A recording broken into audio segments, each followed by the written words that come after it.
जो ये बता रहे हैं कि उनका अनुमान है 10 से 15 दिनों में वैक्सीनेशन का काम शुरू हो जाएगा। आप क्या कुछ समझते हैं कितने दिनों की प्रक्रिया, अभी जो फॉर्मेलिटीज जो पूरी करनी होती हैं उसमें कितने दिन और लगेंगे? जहाँ तक मेरा ख्याल है, गवर्नमेंट की तरफ से तैयारियां पूरी हैं। और जो भी अभी जो सेंटर्स जिसपे दिए जाएंगे ये वैक्सीन, उसकी भी लिस्ट आ चुकी है। तो सिविल सर्जन लेवल पे, जो भी हमारे डिस्ट्रिक्ट लेवल पे जो भी हमारे पदाधिकारी हैं, जो भी इसके कंसर्निंग जो ऑफिसर्स हैं, वो ऑलरेडी एक मॉक ड्रिल के अंदर जो है प्रोसेस जा रहा है। और मुझे लगता है कि वही मैक्सिमम जो है by the end of this month, जो फर्स्ट लाइनर है हमारे डॉक्टर्स हैं या पैरामेडिकल स्टाफ हैं जो कोरोना वॉरियर्स हैं, फर्स्ट उनको गवर्नमेंट ने प्लान किया हुआ है। उसके बाद में सीनियर सिटीजन हैं या फिर हमारे जो ऑलरेडी जो आर्मी से रिलेटेड लोग हैं, उनको शायद पहले देना है। तो मेरे ख्याल से विद इन 3 मंथ्स 4 मंथ्स जो है ये जनरल पब्लिक के लिए भी अवेलेबल हो जानी चाहिए। तो ध्रुव, जिस तरीके से ये जो कहा गया है अभी, जब इसको मंजूरी दी गई कि ये आपातकाल स्थिति में ही जो कोरोना वैक्सीन है उसका इस्तेमाल किया जा सकता है, तो क्या ऐसे में सभी जो कोरोना योद्धा हैं उनको, जो स्पेशली अगर बात की जाए डॉक्टर और नर्स जो हैं, पैरामेडिकल स्टाफ जो हैं, उनमें एकदम से सभी को दे दी जाएगी क्या ये कोरोना वैक्सीन? देखिए, इमरजेंसी यूज ऑथराइजेशन का मतलब ये है कि नॉर्मली अगर आपको मालूम हो तो वैक्सीन के प्रोसेस काफी लंबे होते हैं। अब इसके अंदर फेज 3 ट्रायल के अंदर अब ये देखा गया है कि ये सेफ है और अच्छी खासी एंटीबॉडीज प्रोड्यूस हो रही हैं, और कई जगह पे फेज 3 ट्रायल डिफरेंट पॉपुलेशंस में चल रहे हैं। तो इन सब चीजों को देखते हुए अभी जो इंटरिम रिजल्ट्स हैं इस समय, इसलिए इमरजेंसी यूज ऑथराइजेशन किया गया है। जब लॉन्ग टर्म के ऊपर लगने के बाद इफेक्टिविटी आएगी तो ये रेगुलर ऑथराइजेशन हो जाएगा, जिसको ये एक टेक्निकल टर्मिनोलॉजी है जो यूज होती है कि इमरजेंसी के अंदर, जिस तरह से अगर आप देखेंगे कि प्लाज्मा को भी यूटिलाइज इमरजेंसी यूज ऑथराइजेशन दिया गया था, रेमडेसिविर को भी इमरजेंसी यूज ऑथराइजेशन दिया था, बाद में एफडीए ने उसको रेगुलराइज कर दिया, गवर्नमेंट ऑफ इंडिया और अभी ड्रग कंट्रोल ऑफ इंडिया ने नहीं किया है। सो जो रिकमेंडेशन गई है जो उनसी आपकी डीसीजीआई को, वो ये देखा गया है कि इसी को देखा गया है कि ये वैक्सीन फेज 2 और फेज 3 जो रिजल्ट्स आए हैं उसके अंदर इफेक्टिव है। तो इसलिए इसको हमको इमरजेंसी यूज ऑथराइजेशन कर देना चाहिए, बिकॉज पब्लिक हेल्थ इमरजेंसी है। इसलिए हम पूरा जो लंबा इफेक्टिविटी देखने की बजाय जो शॉर्ट टर्म पे हमें आंसर्स मिले हैं वो पॉजिटिव मिले हैं, ठीक मिले हैं, इसलिए रिकमेंडेशन हुआ है। और मेरा अपना मानना है कि जब हम हेल्थ केयर वर्कर्स की बात करते हैं, डॉक्टर्स और नर्सेज या पैरामेडिक्स या जो भी सपोर्ट स्टाफ है इंक्लूडिंग एडमिनिस्ट्रेटिव स्टाफ है, वो गवर्नमेंट ने सबसे नंबर 1 प्रायोरिटी में रखा है। जैसे माथुर साहब अजी मेरे कुलीग बोल रहे थे अभी। जी बिल्कुल। तो मेरा अपना मानना है कि स्टैगर्ड वे में होगा, इकट्ठा एकदम सारी जगह नहीं हो पाएगा, क्योंकि एक दिन में हमको 100 से ज्यादा टीका नहीं लगाना है। तो वो टीकाकरण है जो तक गवर्नमेंट का अपना एम्बिशियस प्रोग्राम है कि ओवर पूरे 3 मंथ्स के अंदर हम सारे जो फ्रंटलाइन वर्कर्स हैं, जिसमें हेल्थ केयर वर्कर्स हैं और सिक्योरिटी पैराफर्नेलिया के लोग या म्यूनिसिपैलिटी के लोग जो आगे बढ़ चढ़ के इसमें काम कर रहे हैं, उनको वैक्सीनेशन करना है। और हिंदुस्तान में पोलियो वैक्सीनेशन के प्रोग्राम की, इसी तरह से आपके दूसरे वैक्सीनेशन के प्रोग्राम्स की काफी हमको एक्सपीरियंस है। और जिस तरह से गवर्नमेंट ने जो स्मार्ट मॉडल चूज किया है इसमें इलेक्शन कमीशन वाला, तो मुझे लगता है कि हम अगले, मैं आशा करता हूं कि 6 से 8 हफ्ते में majority of the people will be vaccinated. लेकिन आपको एक चीज और पता होना चाहिए, इसमें 2 टीके लगने हैं। एक टीका पहले लगेगा और एक 4 हफ्ते के बाद। तो इसलिए 2 टाइप टीकाकरण होगा। और एफिकेसी किसी भी चीज की हम लगभग 14 दिन उसके बाद 42 to 56 डेज के ऊपर चेक कर रहे हैं। तो इसलिए वैक्सीन लगने के बावजूद भी हमें अगले 6 से 8 हफ्ते जिसको वैक्सीन लगेगा तो वही एहतियात इस्तेमाल करनी है जो पहले इस्तेमाल हुई। बिल्कुल। लेकिन क्या कुछ लिमिटेशंस रहेंगी कोरोना वैक्सीन को लगाते वक्त? किन लोगों को शुरुआत में लगाया जाएगा?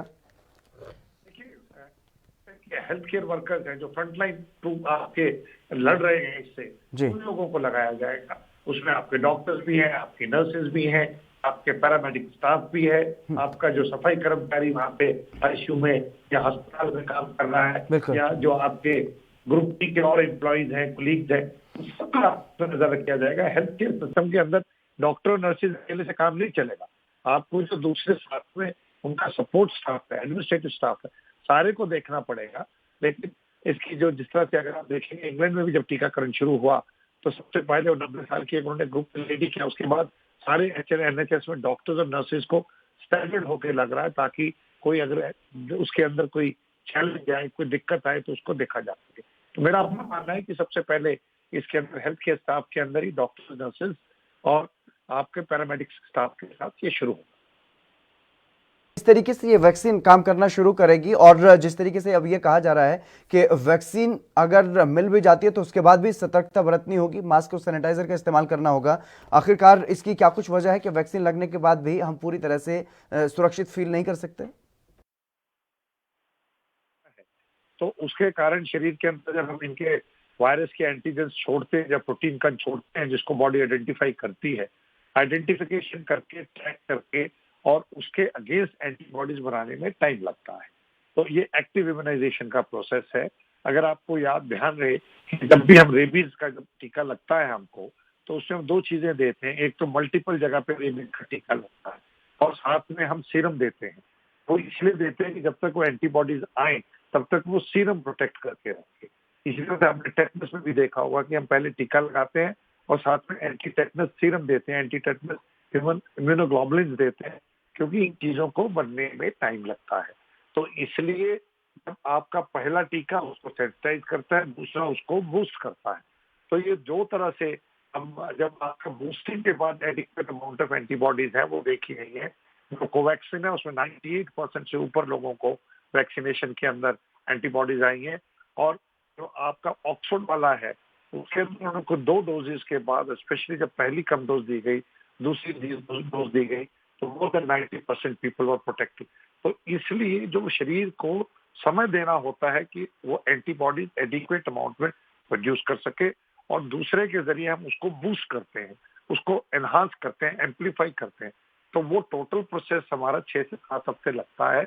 इसलिए आपको उस दौरान एहतियात बरतनी होगी।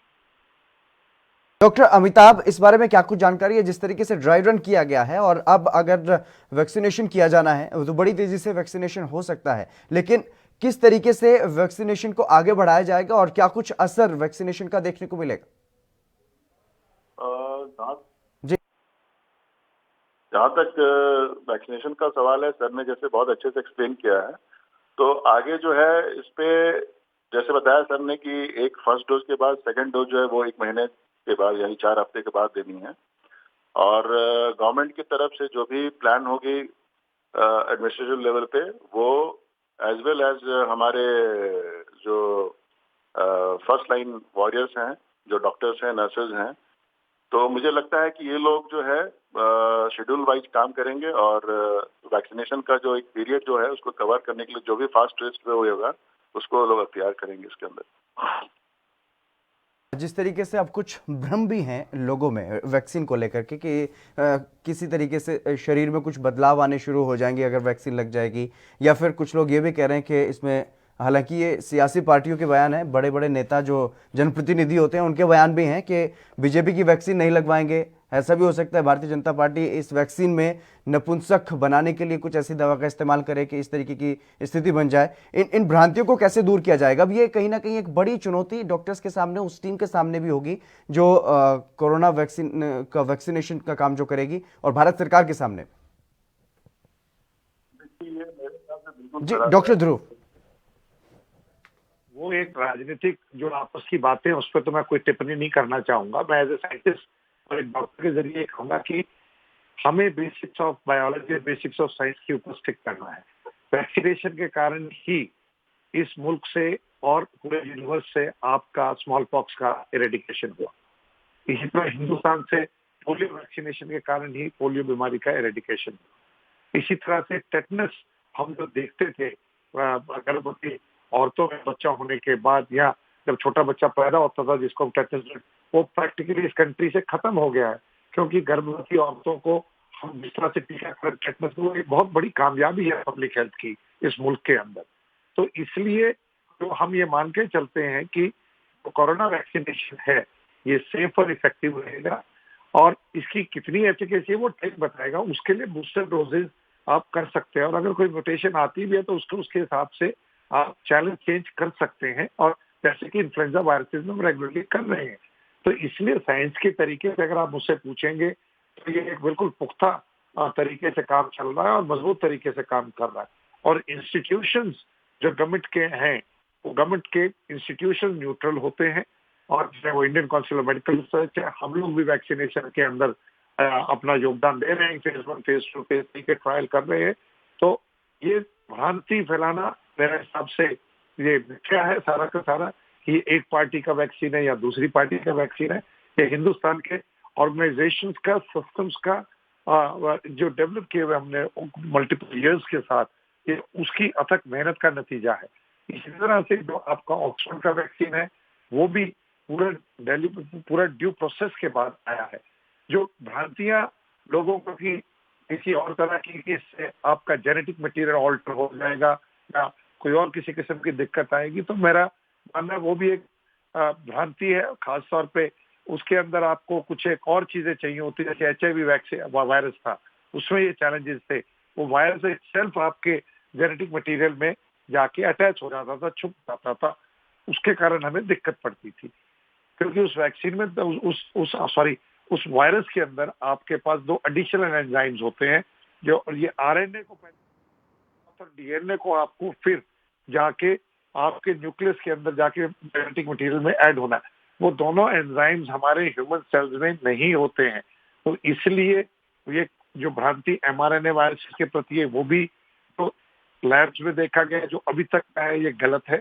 और खास तौर पे जो हम कोवैक्सीन का वैक्सीन यूज कर रहे हैं, जो किल्ड वैक्सीन है, जिसके अंदर पूरा आपका कीटाणु मार के उसकी जो आप उससे बेनिफिट उठा सकते हैं कि आप एंटीबॉडीज प्रोड्यूस कर सके बॉडी में, उसको बूस्ट कर सके, उससे इस तरह का कोई किसी किस्म का खतरा नहीं, और ये बिल्कुल सेफ है।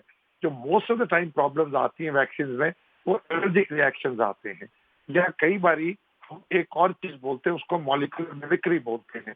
वो तब होता है क्योंकि अगर आप अपना जेनेटिक मटेरियल देखेंगे, उसमें लगभग 20 से 30% वायरसेस के साथ जीन्स कॉमन है, क्योंकि ये इवोल्यूशनरी प्रोसेस है।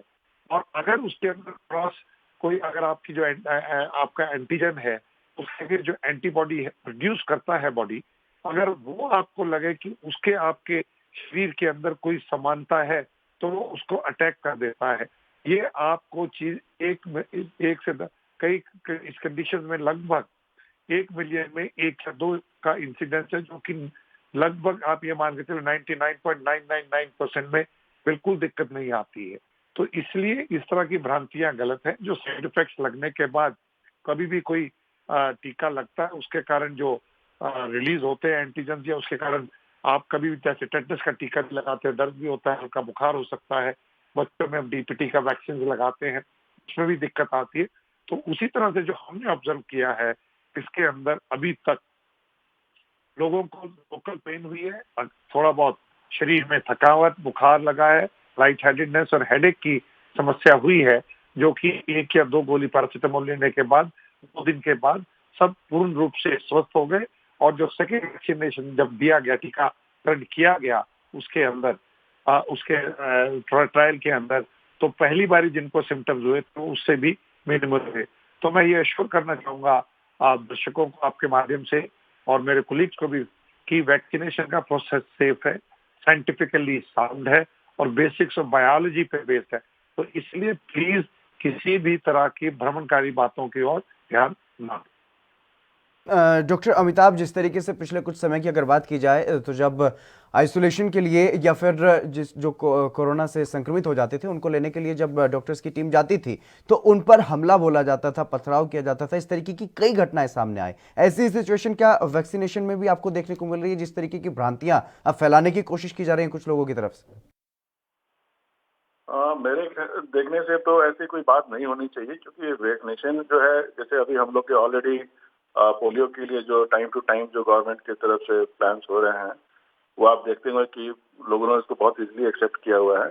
हाँ, कुछ ऐसे केसेस आते हैं कभी कभी जहाँ पे कुछ लोगों को मिसगाइड करते हैं कुछ लोकल या कुछ इस तरह के पॉलिटिकल बॉडीज जो हैं, लेकिन मेरे ख्याल से गवर्नमेंट को इस सब चीज़ों के जो है थोड़ी बहुत तैयारी करनी भी चाहिए। और जहां तक इस वैक्सीनेशन में जो पहले जो कुछ हुए थे, बहुत गिने चुने केसेस। जी जी बिल्कुल, कहीं ना कहीं उसके लिए सरकार की तरफ से, ताकि टीम की सुरक्षा की जा सके, उसके लिए कानून भी बनाया गया, अध्यादेश भी पारित किया गया। बहुत बहुत शुक्रिया डॉक्टर अमिताभ मेरे साथ जुड़ने के लिए, तमाम जानकारी देने के लिए। डॉक्टर ध्रुव, आपका भी बहुत शुक्रिया तमाम महत्वपूर्ण जानकारी देने के लिए और लोगों को आश्वस्त करने के लिए कि कोरोना वैक्सीन से कोई खतरा नहीं है, पूरी तरह से सुरक्षित है। अभी तक जो भी ऑब्जर्वेशन की गई है डॉक्टर्स की तरफ से, साइंटिस्ट की तरफ से, उसमें कहीं ना कहीं ये जो वैक्सीन है वो सफल है और इसीलिए अब पूरी तमाम प्रक्रिया का पालन करते हुए 2 वैक्सीन को मंजूरी भारत सरकार की तरफ से दी गई है और डीसीजीआई की तरफ से दी गई है। इसलिए कोरोना वैक्सीन का अब काम बहुत जल्द शुरू हो जाएगा और अब देश में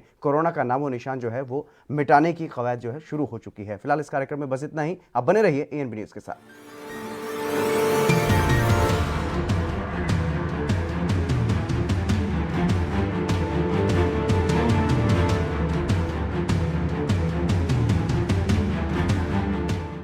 Serum and Bharat Biotech are being approved for restricted use in emergency situations.